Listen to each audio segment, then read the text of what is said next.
Let's piece these broken pieces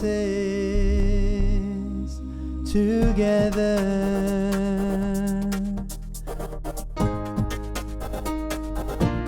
Welcome to the inaugural, the first, numero uno episode of pHumblepodcast. My guest is a distinguished one at that. I'm not going to kiss his ass anymore, but you shouldn't. One of my best friends for as long as I can remember, and we'll talk about all of that. A very successful entrepreneur Oh my God. in his own rights. I want this to continue going. Yeah. I'm going to keep going. In fact, you're not supposed to talk yet. So sorry. We are we're going to talk about all things career regarding this man, this very tall Asian man. I'm 5'7". What are you talking about? All right, without further ado, one of my best friends, I wouldn't want anybody else as my first guest other than him. The man. Maybe Michigan. Michigan is like number 30. No, I'm just kidding. Without any further ado, Dean Biscocho, everyone. Dean Biscocho. Thank you for having me, Pejman. It's a pleasure to be on here. And I haven't seen you in ages. It technically, if we're technically speaking, yes. Yeah. We haven't seen each other in ages. Man. When was the last time we saw each other? Shit, I want to say before you left. 2019? Was that 2019? Man, that's true, huh? 2019, that's right. End of 2019, start of 2020 maybe. So that's a good segue. So that's around the time you headed south, right? So why don't we talk? Let's start there. What are you doing in LA? What the hell are you doing in LA? Oh my God. Yeah. The best part about that is, the best part about this whole thing is, I probably have been off of social media and not said anything about what's going on, just because it's so hard to post on social media and get a feel for work and get a feel for a new place and start a new relationship. And all sorts of things and so that's why this might be the chance to share all that online, and it's everything to do with career. It's always been career. I'd say that I've been career minded probably since after college. After college, I've been career-minded, which is kind of what I'd love to talk to you about today. I love college, man. That's where this all began. All of this madness, all of this career talk and adulting, as they call it these days. You know, oh my God, I love that word. What a word! Adulting. I'm still figuring it out. What is that anyway? I'd rather be kidding. You know what I mean? Facts. I'm sure it's the opposite of all the things that I'm interested in, like Pokemon cards, Magic the Gathering, Street Fighter. These are my actual interests, and adulting is everything that's not that. That's not even a joke, everyone. He went and purchased a Street Fighter gaming set, and he would just annihilate everyone, and then we all hated the game because he was so freaking good at it. And then he was just laughing. He was just so innocently smiling, "Oh, don't worry, it's fine. We're just having fun." And meanwhile, my guy's neck is on his leg. You know? Oh yeah. Oh, dude. Even in games I didn't play really, like Mortal Kombat, Tekken, dude, you guys sucked. Hey man, this is a humble podcast. This is a rough start to this whole thing. No, my favorite fighting game was always if we're going to talk about fighting games, if we're going to go on a tangent, Tekken Tag has always been, and they don't make it. They don't have it anymore. Tekken Tag. yeah. I mean, at least not for a while. Maybe PlayStation 5 is going to bring it back. We'll see. Or maybe they already have. I don't have it anyway. So Tekken 7 is probably the best option you have right now, which is, by the way, very good game. Haven't played too much except at your place, I think. I know. Yeah, that was the one I got, but it's still, there was something, I don't know, maybe because I was a 14-year-old with no responsibilities and just staying up till 7 in the morning playing that game. Yeah, that was amazing. That's so relatable.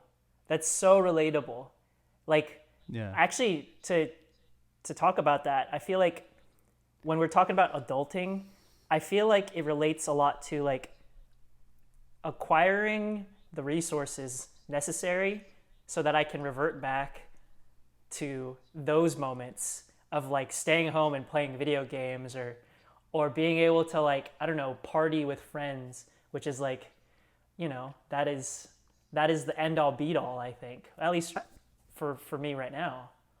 Now that was a time that we didn't know each other, right? But it's amazing how we kind of were on opposite coasts. I mean, we were on opposite coasts at that time. I grew up in Maryland, for those who care. Dean grew up in California. He's a Cali boy.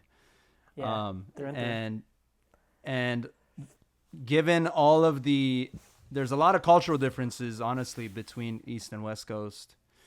But it amazed me that a lot of the things that Dean did as a kid, I did as a kid.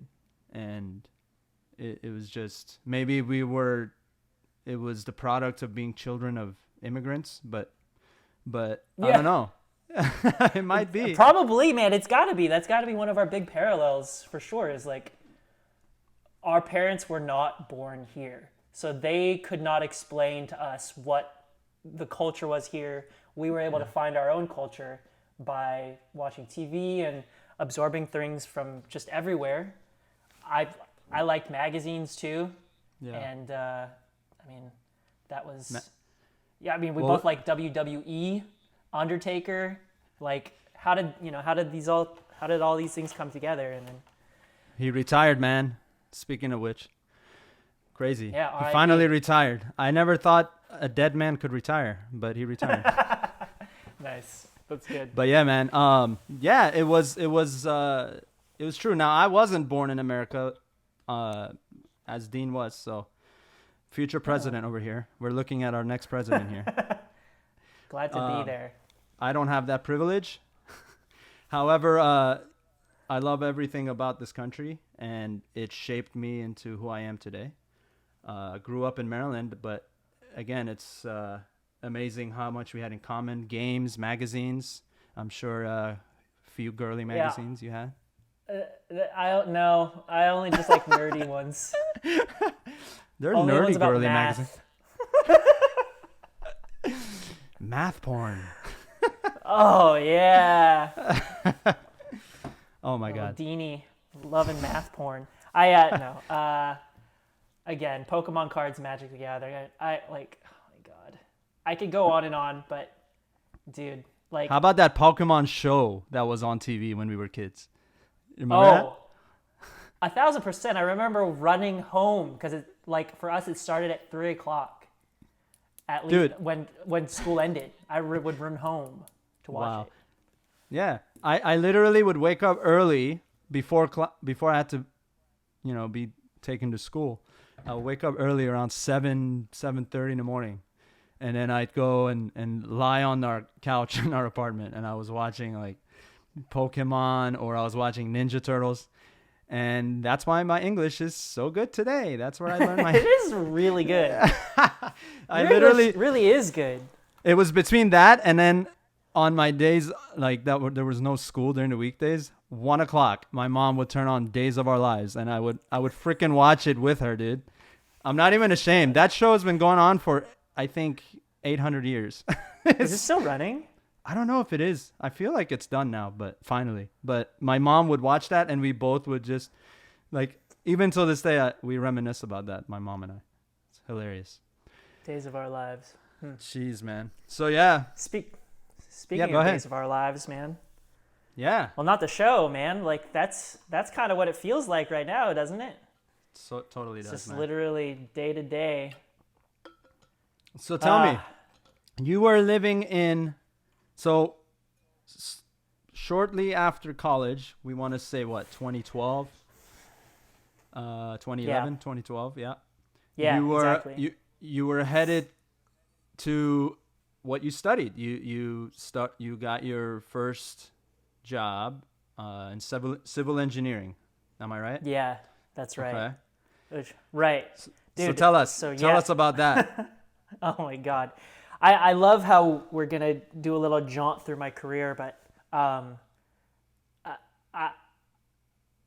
2008, right? 2008 happened, and it was just hard to find a job. So coming out 2010, 2011 is when I graduated, and like there were jobs, but there weren't many. And the first job that I got was through a connection. It wasn't by my own merit. It was because I made friends with people in college, and it was kind of a hookup, which is like, honestly, that's really what college is about. Let's be honest. I realized that as soon as it 1,000% is. So I started working in San Francisco in civil engineering, and Didn't you it talk to was- Farshad at first? At some point? yeah. Actually, I kind of screwed that one up because I botched the interview for his company. Did I ever tell you the story exactly how that happened? I didn't Oh my mean God, to interrupt your flow, but tell us. I never, because I remember being very embarrassed. Maybe not very, but like embarrassed enough not to want to talk about it more. Because Farshad, of course, he was like, and Farshad, of course, being your brother-in-law, right? Yeah, like, Farshad is my brother-in-law. He's married to my sister. So. Yes, perfect. Yeah. He's a legit civil engineer, like by career and by like historically is excellent.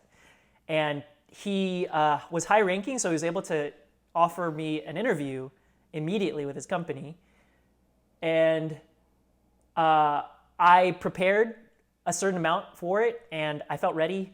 It was over the phone, and the first question, which was I had all my notes out. I literally had all my engineering notes just in case she was going to ask me some random like physics question. And no, she asked me a question of like, what's your experience like? She asked, how much experience do you have in civil engineering? And I was like, not that much, basically none. Because first of all, let me break it down this way.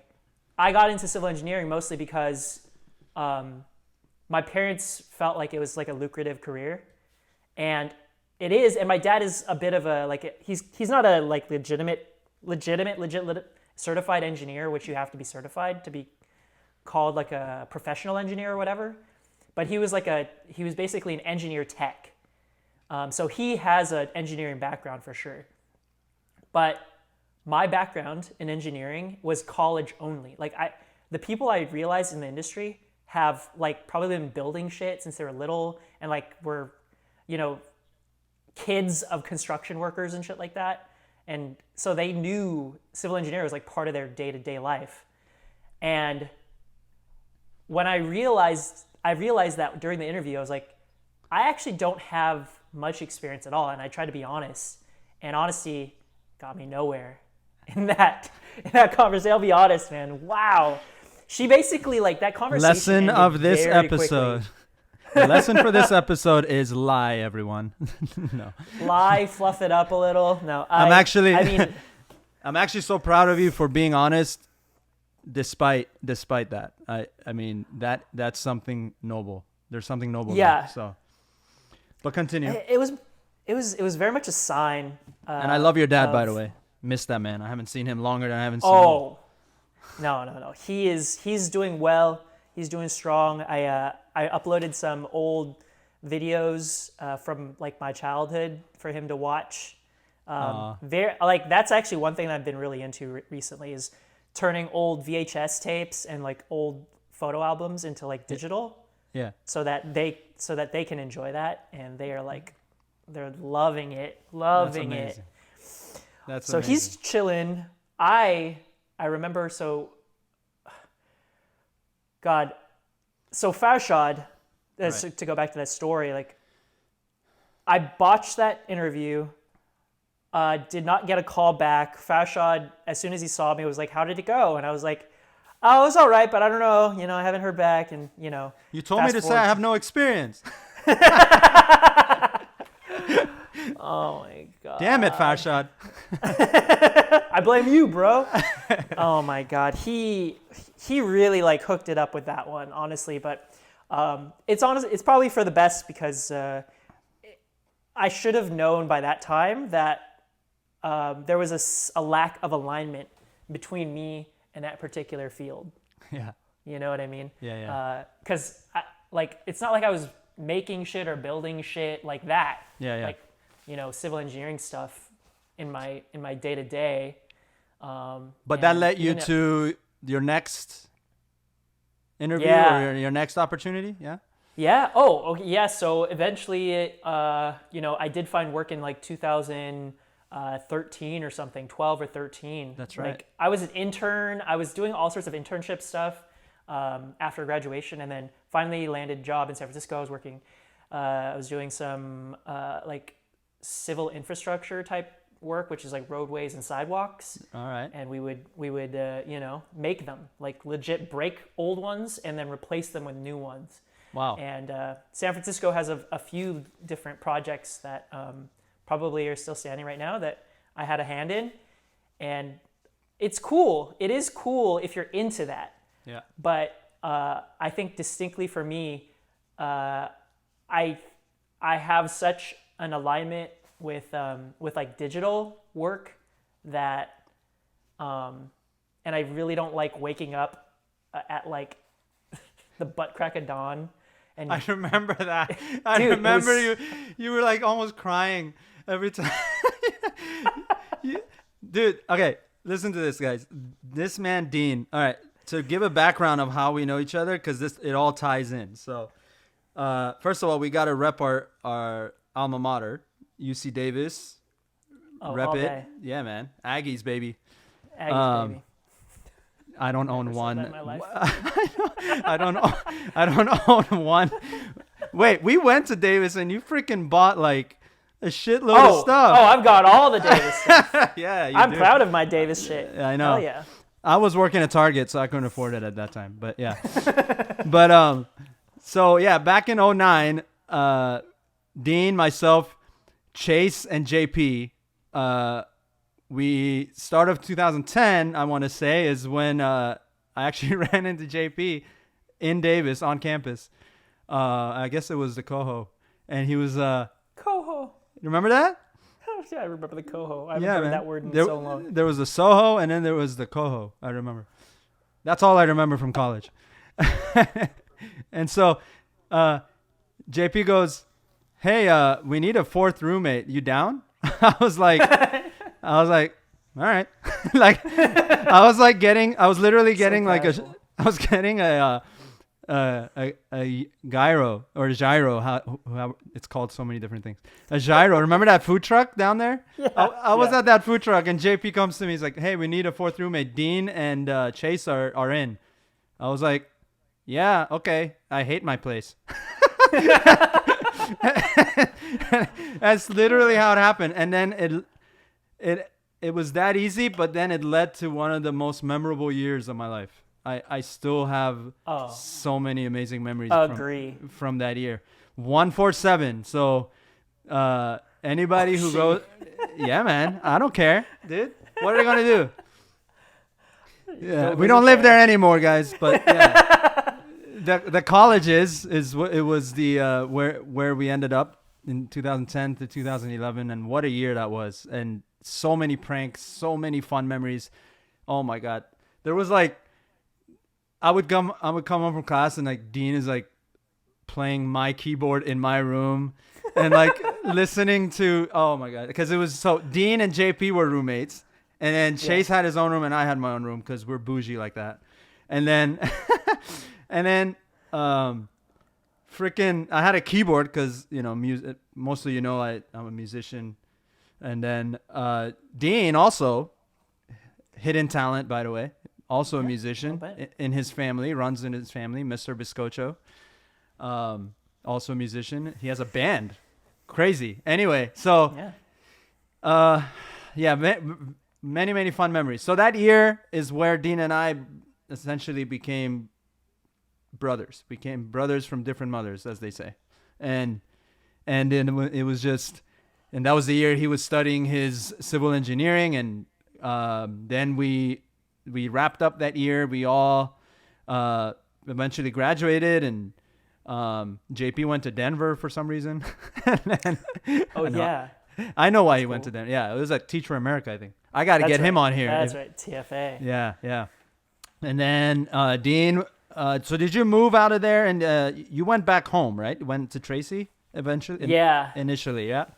Had to graduate and then moved back home. That's right. Which at the time felt bad, but apparently it was so common, at least in our group of friends, but I'm sure like nationwide, possibly worldwide, to go from college, at that time, right back to your parents' house. Because it just was economically the thing to do. It was so easy, and then like... There's no shame in that, man. I was living at my parents', remember? I was living at my parents' at some point, like on weekends. Between our room there at our apartment, I would go home because my parents lived close, luckily. Oh my God, the stories with that's endless. How annoying I was with all the food I'd bring in that small ass fridge. Jesus, this man was my best man, and he made a speech for the ages at my wedding. With God. Shada, and that had to be part of it, about all the bread that I would stuff in the freezer. Jeez, dude. Wow. Anyway, it's just these memories are pouring in, and it's just so fun to reminisce about.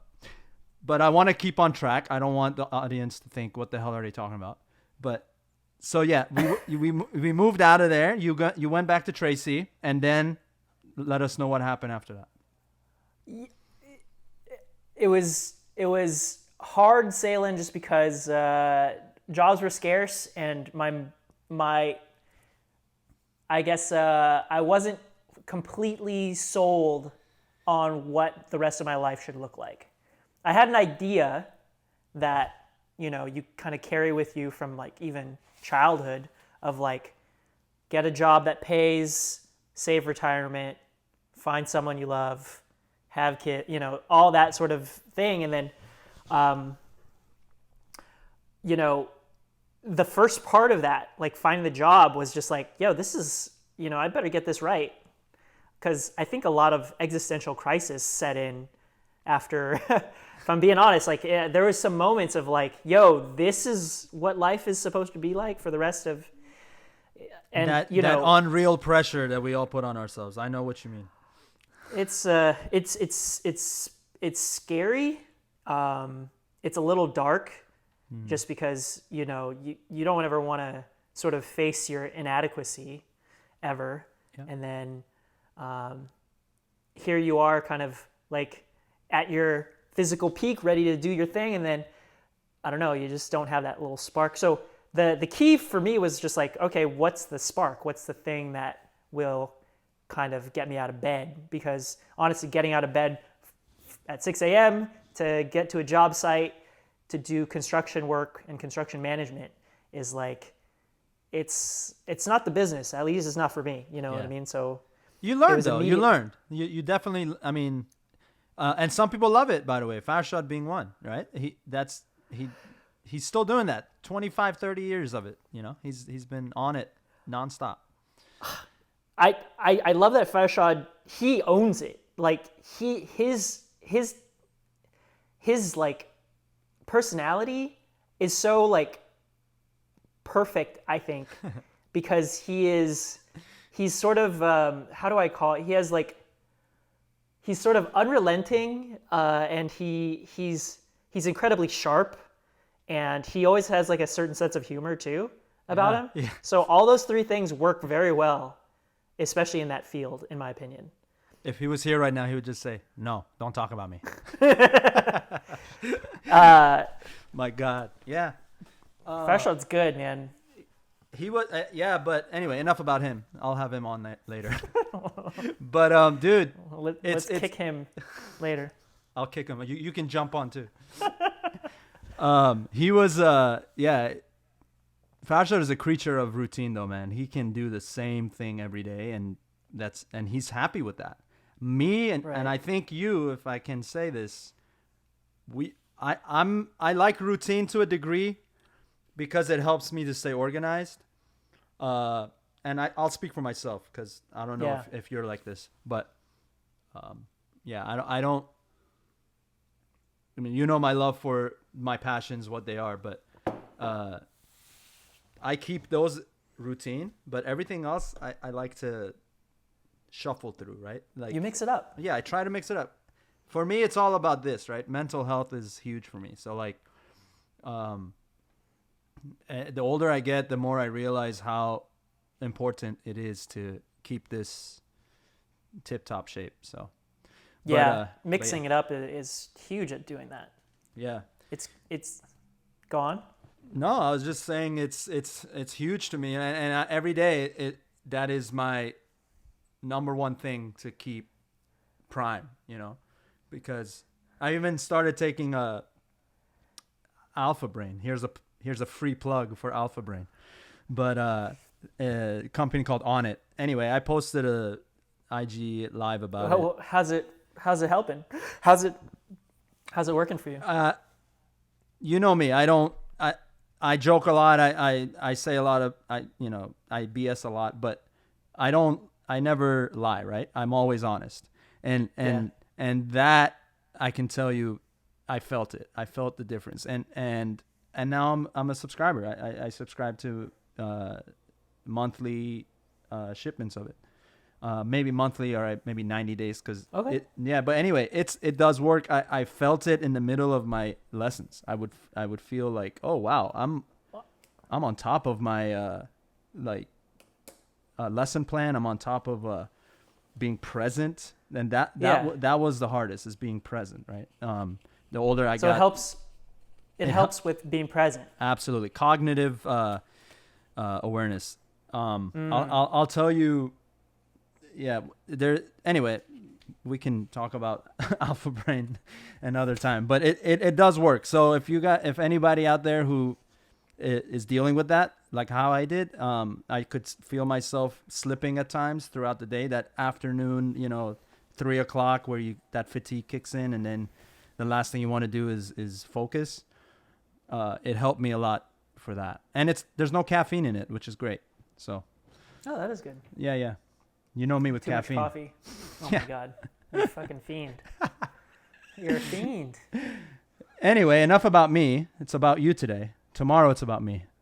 You should do a solo podcast. I'd love to hear how that ends up. No, where were we? We were talking about So yeah, you were figuring out, you were waking up at the butt crack of dawn.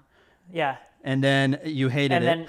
Then there was another awakening. Let's say, awakening of your sort of understanding that you have only one life, and then you realize maybe I should fix the one life that I've got, right? So you do a lot of reading. I remember a few friends of ours had like thoughts of like, career related things, like almost all of them, honestly. Like everyone just questioned their careers in their first couple years and just was like, is this the best thing for me? Absolutely. Nothing to it but to do it. I was thinking law school. I was thinking, business school. It's just like you just want something that will kind of trigger that next step that'll lead to money. And when you read books, though, my favorite thing about certain books, especially the good ones, is they'll tell you in like chapter 1, if not the prologue, they'll tell you this. They'll say, if you're doing this for money and you're reading this book for money, it's not worth it. Right. And I love that so many books start that way because it just saved me so much reading. I swear, like I opened the lawyer book and I was like, all right, so if you think that, $300 an hour is going to be worth it, think again, it's not. And I was like, oh, shit, and then you just kind of close the book and then you put it away. Because all these guys have lived through it and they're like, no, it's, you actually have to love your craft. Farshad loves his craft. People that succeed love their craft. And then you kind of lead to this most difficult question is like, who are you and what do you actually enjoy? And I do think that the answers change, but the closer you get to the answer that doesn't change, the better off you'll be. Yeah. And so I'll say that the most generic and possibly non-changing thing that I can say I found out about myself is, I think I'd categorize as a creative. Absolutely. And that's about as generic as I can be about it. And I don't think I could ever erase that from like something that I'm interested in, right? So regardless of technology, regardless of iPhones and laptops, like, yeah, some people are, just always going to be some kind of artist or creative, or, want to do something that doesn't have to do with like life or death, and more about like possibly meaning of life. And maybe that's like a distinction that's kind of interesting. That's true. Now, when you were going through the awakening, as we discussed, and you were saying to yourself, who am I? What am I supposed to be doing? Right? I just wasted 4 years. It felt, I'm sure you had like it. Yeah, I'm sure you had these thoughts, right? And then the pressure that most especially foreign parents put on their kids out of college. Now, I'm speaking for myself, not for you, but a lot of immigrants that come to this country, they have this dream that their kids are, they want their kids to be successful by the book, right? By like the 4 or 5 careers that are proven, doctor, lawyer, engineer. Right. So I know I had that, and I'll be honest, I had it to a small degree. But I'm wondering, what about for you, when you went through all of this awakening, did you ever feel alone, or did you feel like, shit, everybody else is like figuring their shit out and I'm stuck? Did you ever have thoughts like that? Yeah. A sense of maybe fear of missing out, FOMO, or just the sense that you are bottom of the barrel while everyone else is kind of doing their thing, especially when you're kind of that lost about taking significant steps backwards. Yeah. Right. Like, you touched on something that made me think about a particular topic, and it's great because I think it's being discussed a lot in, especially on social media, is like the especially with families that are sort of foreign, or immigrant families. Aren't we is all? Like, yeah, basically the whole thing about what you described as like being by the book and taking up careers that are sort of traditional, lawyer, doctor, engineer, and sort of everything after that.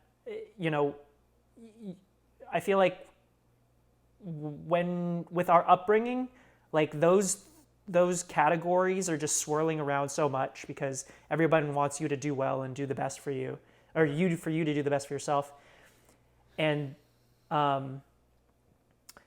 that's a ton of pressure, especially when you're actually living through the process of achieving that thing, right? Like you go through college and then you have to find the job, and the trouble is, you might have this, like, I don't know, I felt like I did, was like I had this sort of subconscious sense of misalignment with that. Yeah. But you can't, like, it's abstract, right? Like you don't just say to yourself like, oh, I'm misaligned. You just things just go unnoticed. And but it's amazing because it's like we fear that of missing out. We fear that we're the only one dealing with this, right? I feel what helped me was I started to realize. I heard a quote. I heard a quote by none other than Will Smith, actually. Okay, he's not a poet by any stretch, right? I mean, he was a rapper. He's a rapper. Yeah, so he was a poet. But this is a quote it may have been maybe 3-4 years ago. I heard it. What's the quote? It goes, "For every issue you face in life, somebody has written a book about it. At least one person." Right? I'm paraphrasing because I'm butchering the quote, but it was something like that. So not only is he saying in that quote that someone else is also dealing with what you're dealing with, but somebody decided to write a book about it. Right? Like, yeah. And what that told me was I'm the furthest thing from alone, right? There's all of us go through this, right? That's the whole beauty of it, because I guess we're all a clump of clay, right? And we kind of remain a clump of clay, and we have our legs under us and our arms up until college is done, essentially. For those of us fortunate enough to be able to get a college education. And college isn't for everyone, by the way. So I don't mean that in the sense that, everybody must go to college. I'm just saying for Dean and I, that was our opening, our lane. All right, guys, sponsorship time. Anchor. Let me tell you more about them. I learned about Anchor through my cousin, Sabrina, who has her own podcast, Okay Mary Podcast. And I've been waiting to start a podcast for so long, but I just couldn't find the right way to do it. I was always like, where do I go? What do I have to sign up for? Do I have to have 1 million accounts and 1 million different things to get things going? And then I talked to Sabrina. I was like, how'd you do it? And she told me, dude, just get on Anchor. And it literally does everything for you. It makes it so easy. And that's literally what led to me starting my podcast, because it was my last bump on the road. And she helped me solve that. So let me tell you a little more about Anchor. First of all, it's free. And that's it. I mean, you don't need to know anything else. It's free. You can literally just go on their website or on the app, and you can record your podcast. That's how easy it is. There are creation tools that allow you to record and edit the podcast right from your computer or phone. Anchor will distribute your podcast for you so it can be heard on Spotify, Apple Podcasts, and many, many more. You can make money from your podcast with no minimum listenership. It's really easy. I can't stress that enough. Guys, if you want to start a podcast, there's no better tool or website than Anchor. Jump on there. It's everything you need to make a podcast in one place. Our lane in. So it was amazing to me to see, like, as the older I get, that, dude, like, what am I bitching about? Everybody goes through it. And there's something warm about that there for me. I wonder if you went through that. Did you ever feel like some sort of like emotional release? Don't take that and run with it. But an emotional like confirmation that, dude, I'm good. Like, when did you, in your awakening or in your finding yourself, if you did get to that point and say, oh, I'm okay? Right. Oh, I forget what the book is. There's a book I remember making it through, or at least there was like a part of it that I loved. It basically said, like, I think it just told a story of a man who gave up everything. He basically I think he sold all his belongings, or he just got rid of it or left it all. Kind of like Buddha, he was a prince who like traded his princelyhood to become, a no one, and what was described in this book was like once he got to the very rock bottom of life, it's weird to say, but I'm sure like, hopefully this doesn't offend people, but like what he said was kind of empowering in that once you get to the very bottom, you realize it's actually not that bad.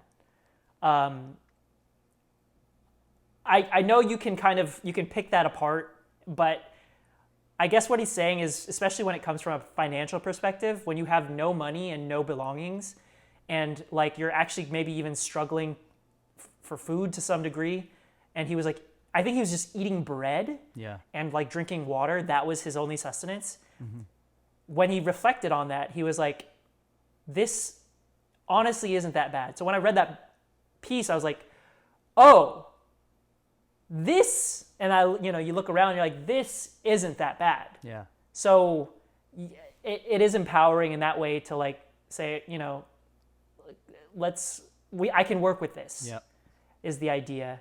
And so I think that was like a big,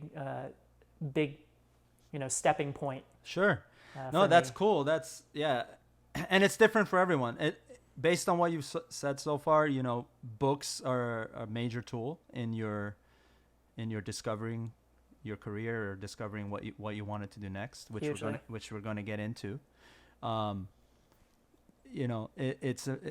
that's the cool thing too. For me, I'll be honest, reading was not, when I was younger at least, reading wasn't a thing for me. Like I didn't enjoy it. I couldn't keep up with the story if it was fiction or if it was even just a fun read. If I had book reports to do, bro, I would actually find a way to figure out what the hell is going on in the book, and I would essentially cheat my way through it. But without reading it. Yeah, I always read the summary. There was a website when we were in middle school. God. Remember that? There was a site that you could go on to. I can't remember the site, but you could go on it and you could literally, it would summarize the book for you, so you can get away with your book reports. I remember some amount, like Cliff's Notes or something. Yeah. That's it, Cliff Note. Anyway, but I'm not proud of it, but it was what it was. That's how I was as a kid. I guess that was me finding myself. I wasn't sure, right. but now I read. And thanks to audiobooks, it's so easy to read. Okay. Anyway, point being, it was everyone goes through it, right? So you went through it, and you got to that point where you said, this man who just all he had was bread and water, and he was fine. It's true. Everyone has that bottom. Not everyone gets to it, but everyone has it. So, I'm glad you found yours. So now you're done with civil engineering. You pulled the plug on that. And to give reference, you were at this point living in Berkeley, right? And then, yeah. And I remember you told me over a cup of coffee that you're done with that with that life. And then and then you went back to Tracy, correct? In a roundabouts way, yeah. It was. They didn't want engineering because I just felt that stressed about it. Like I don't think it brought me joy like I thought it might. Yeah. And so that was a hard conversation with mom and dad. Yep. And then followed by an even tougher decision to go move back in with them. Yeah. Just because, no one wants to do that after college. No one wants to be another burden for your family and then to kind of be looked down upon in that way, like, socially, right? You don't want to be like the guy who moved in back with their parents. It helped that you were the only child, though. It probably made it easier. Right. Because my brothers and sisters, they're all kind of adult and with kids already. So for me, it was just, it would just be me. Made sense a lot to move back. Again, I realized like it was so good to know that friends were also, staying with their mom and dads post-college. And then, like that was my chance to kind of go into a sort of like a, I don't know. Exploration. Exploration. Yeah, you could say that. Like, what do you do with free time and free meals and just all the resources that your parents could give you. And, I'm very lucky. I have a good relationship with my parents, and they're able to like help me figure this out. Like, so God bless them. Absolutely. They were essential in me figuring out what actually matters to me. And we played a lot on computer. Dude, here's a computer right behind me. And once I embraced that aspect as not just like for games and hobbies, it's just like it's a real like tool for making money and making a business work. Once my head kind of got wrapped around that, it was like, oh, like this is what I want to do. Yeah. And I wasn't making money yet. Like I wasn't doing anything for money maybe until a year or two after having moved in, because after that I realized, doing camera stuff, photography, doing videos for small businesses, doing photos for small businesses, I realized like you can make some amount of money here. And I was just like a nobody doing it. Like if you were good, you could do a lot with digital media. And a lot of things kind of didn't exist at that time, like Fiverr and like all these sort of new startups that help support that type of industry. Mm-hmm. And dude, in the past like 5 years, I swear, 5 years, so many things have changed when it comes to how the market is perceived as like what makes money. Now people really feel like, they don't want to raise any kids that are, doctors and lawyers anymore. They want to throw them right into coding, computers and shit. It's just like that's so perfect of a like story to keep in mind about how sort of fickle the like career landscape can look. Yeah. So the So evolution of learning, right? The evolution of what's out there, and it's evolution changing. of what's valuable. What's valuable, right? Yeah. So film and specifically editing, right? Film editing. Yeah. Am I right? Yeah. So it wasn't immediate, and I think important thing about that was like I went from looking at what my parents and grandparents have done, like so they work in music, right? So they've done music, or at least they like done music. That made total sense for me for like a career path too. So let's do some music. We made music production. You can do it all on a laptop. Go look up his music, ladies and gentlemen. He has some music out there. Good luck finding it. I've hidden it all. It's gone. So that was step one. Like, just try it. So I just jumped in. And again, thank you, Mom, Dad. I was able to just jump in and have no repercussions of not making an actual like income. I learned a shit ton about computers and software and mouse and keyboard.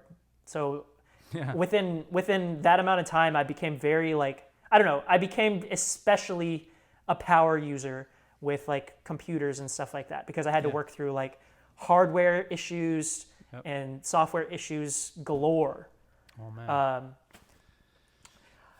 I guess the story goes like this, and this is about as concise as I can be, is I went from music, and then I had to make a music video, and then I realized I really liked the process of making a music video, so that got me more into video editing, and then I stopped doing like random photography, and I just was like, video is really fun, and like thoughts of YouTubing and like doing Instagram video and just all that propelled me into that space.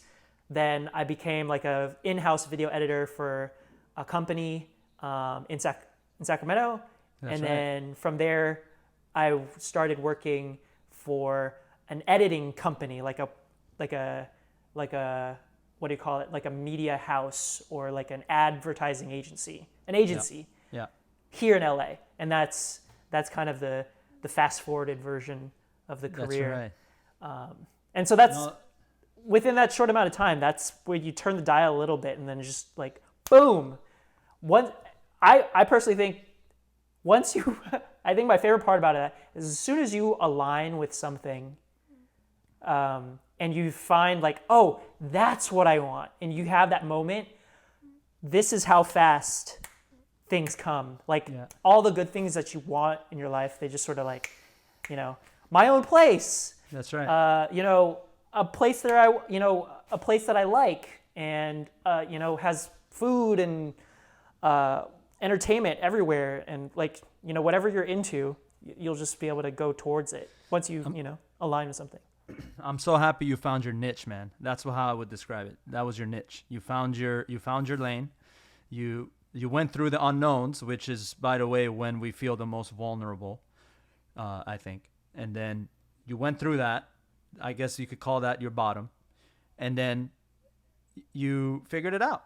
And you tried the music, because that was what, correct me if I'm wrong, that's what felt safe, because your parents did it, and you felt, oh, it's in my blood. I can do that. And then Absolutely. You did it. And by the way, you did fine. I mean, even if you stuck it out with that, I would have listened to all your songs. But my point being, Thanks. if you didn't like it, that's all that matters, right? So you started on broader terms, and you narrowed it down to video editing, and you went in the midst of that. You became a SoCal boy from a NorCal boy. So yeah, I want to know how that feels. How has that change been, both culturally and also your career now? How has that shaped your perspective, if it has, on life in general as a 32-year-old? I just threw your age out there. Thanks, bro. No, location is everything. I can't that's probably one of the big learnings too, that isn't like super obvious. It depends, right? I mean, it depends on what you do, but when you're doing something of this nature where you're trying to be like just a top class creative, it's hard to become that top class when you don't have a frame of reference around you for who you should be or what you should do, right? Like another being unknown, in Sacramento, right? So if you're in Sacramento, as a video editor, it's a little tough because the density of video editors is not high. Yeah. In Sacramento, Sacramento has plenty of like medical, politics, right? Politicians, and maybe food industry. And so when you come to LA, you have, you run the gamut of like film, acting, music, and everything that you associate with LA. Like, these are the creative types that you're gonna want nearby for the sake of, let's say, collaboration and like making friends. And that was sort of the big confirmation that I got when I moved to Southern California. Was that, people would say that in books, like, you should move somewhere. And I had friends, like, actually, shout out to Layla Samimi. She was like one of the first, I don't know if she'll ever hear this, but I hope she does. I want her to know No one's that gonna hear this. years ago, I feel like I told her this, so she, this is just further confirmation, is like, she once took me aside and was like, why don't you just move to LA? And she, she's an LA native herself, so she knows all about it. She took me aside, was like, if you want to get into the industry, why don't you just make sure you move to LA? And I was like, when you're a NorCal boy for your entire life, it's hard to make that decision about who you are, right? You have to flip a switch inside of yourself and say, I am no longer this, I'm actually this instead, which isn't necessarily NorCal versus SoCal. It's mostly like, I'm open to not living in SoCal versus I can only live in SoCal. Or sorry, NorCal, you know what I mean? Yeah. You have to flip a switch. Right. And now you have to be open to the idea of, living Yeah. somewhere completely different than where you grew up. And then that took time for me to develop within myself. Like I had to start convincing myself that I could change aspects about myself and my opinions. Yeah. And then once I did that, like LA made so much sense. And to give you an example, like as soon as I joined the company in LA, it was like an immediate confirmation of what I had speculated was the truth, which was if you get into the city and you join the companies that are related to what your interests are, you're going to be surrounded with people like you. Yeah. And that is so true.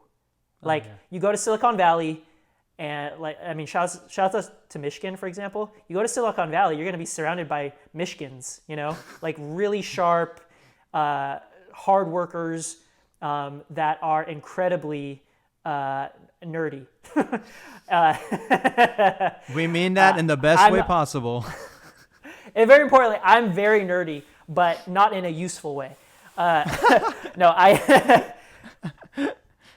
so I come to LA and it's just like film nerds, TV show lovers, anime, cartoons, just everybody has a thing that they're interested in.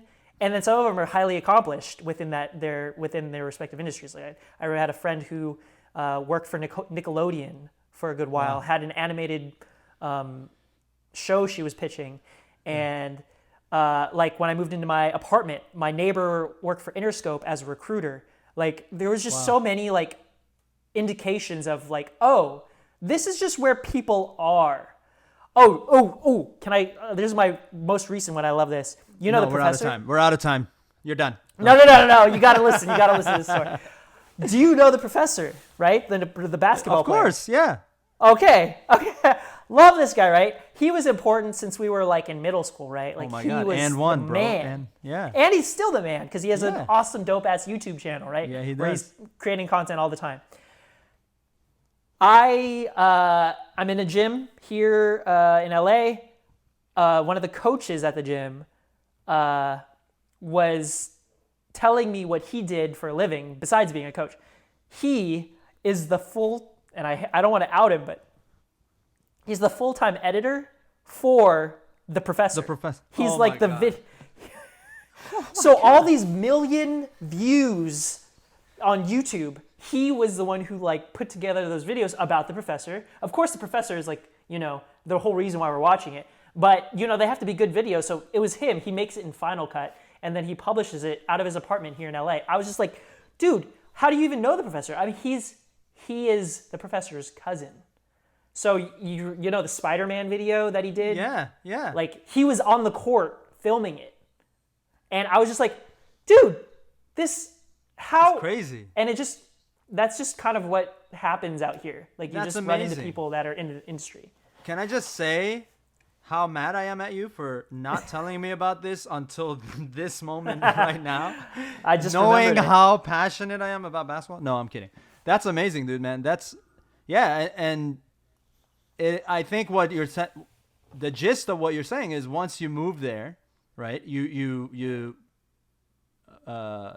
flipped the switch, as you said, and you went down to LA, started a new life there with this goal in mind, and then you realized, holy shit, there's so many people that are like-minded to me, right? And that's beautiful because now you're stepping up. Now you got to raise your game in a way, right? It's good that you can network with any of these people at any time. Hell, your neighbor, you just said, right?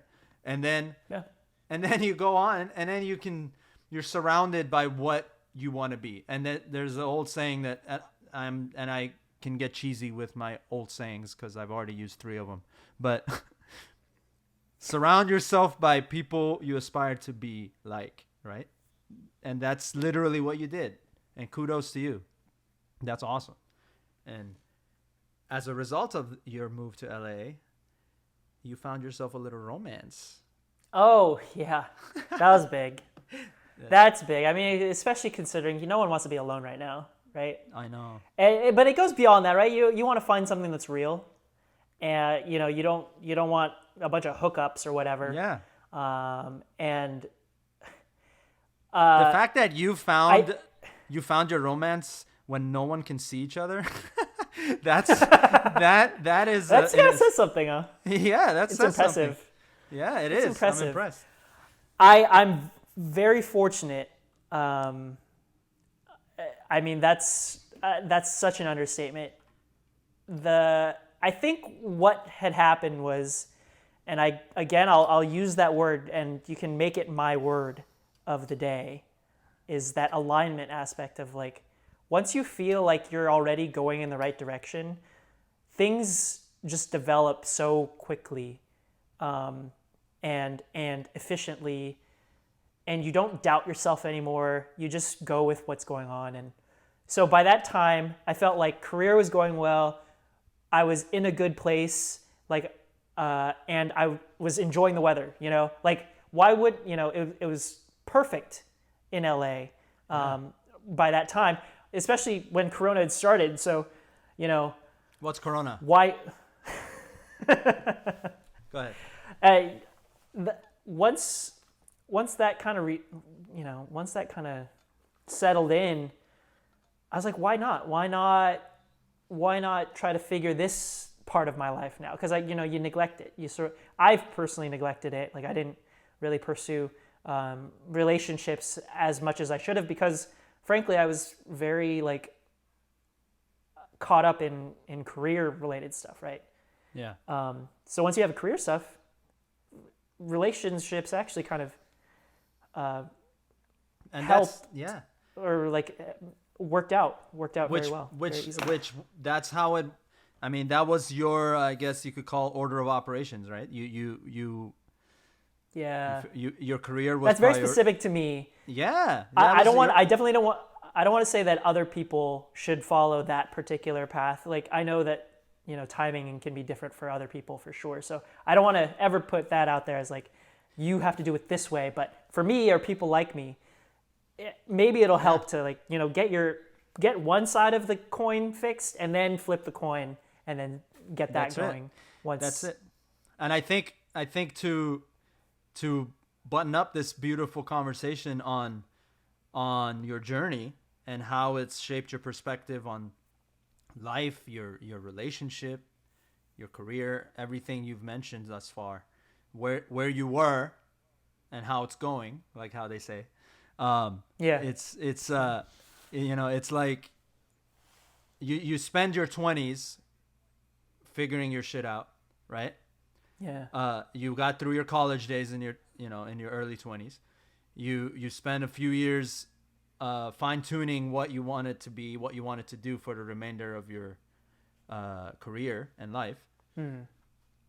Then you spending now the fruits of that labor, if I could use that term, is in your 30s. Now your 30s, you're enjoying that. You're enjoying the hard work you put in your 20s, Hell late yeah. 20s especially, and all of the sleepless nights, all of the early mornings that you had to wake up, and all of that, figuring all of that out, putting all that time and effort into it, right? Failing Yeah.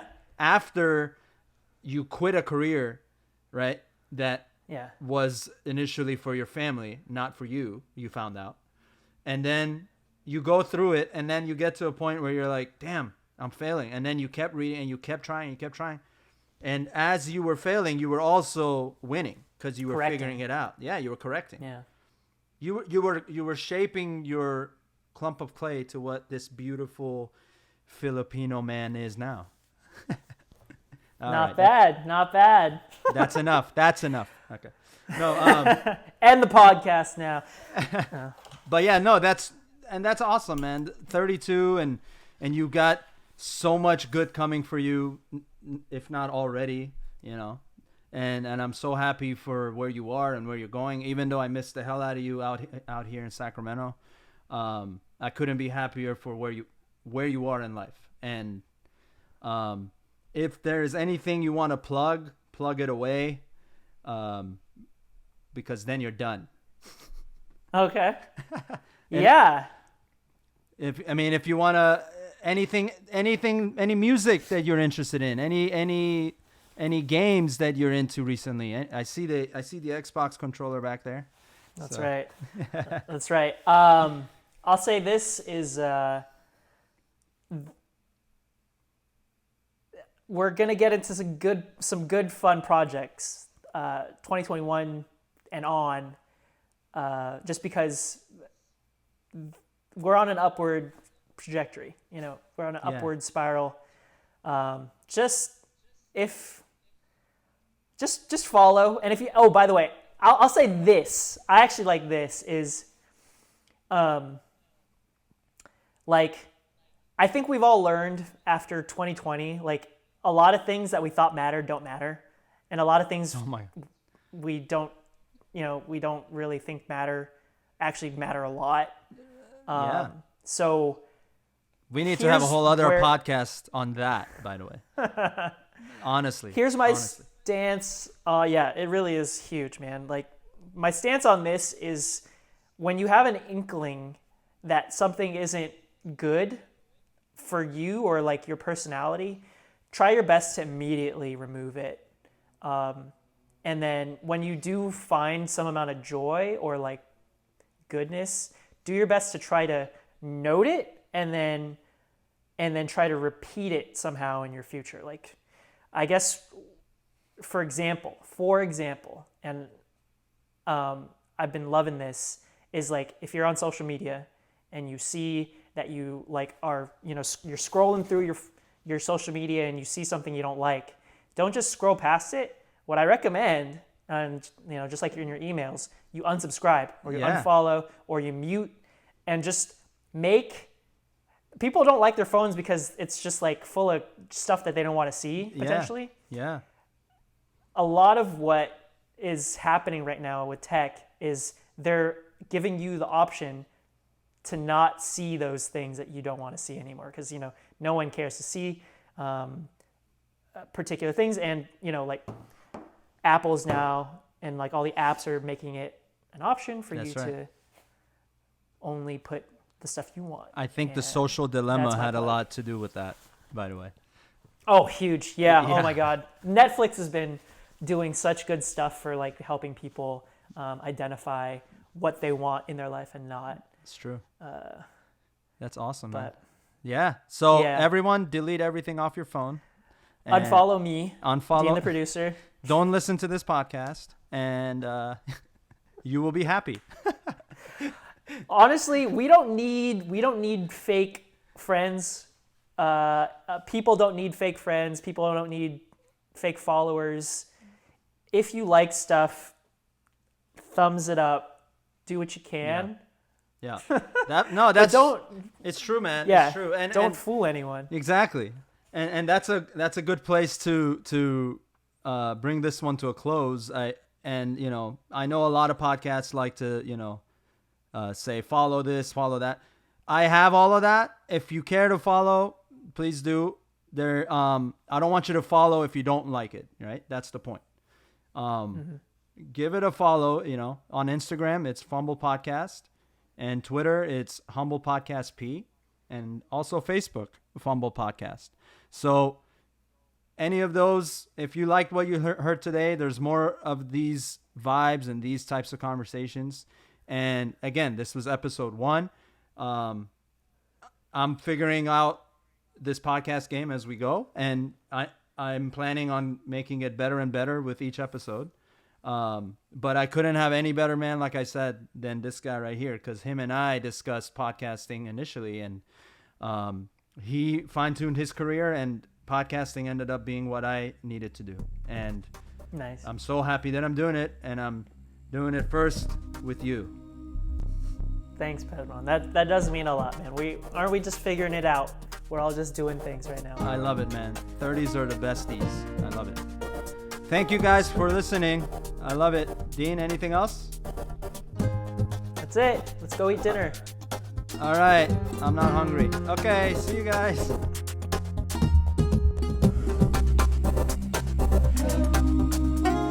Together. We'll purify the mind and have a good time. I'll showcase your very best on Fumble Podcast.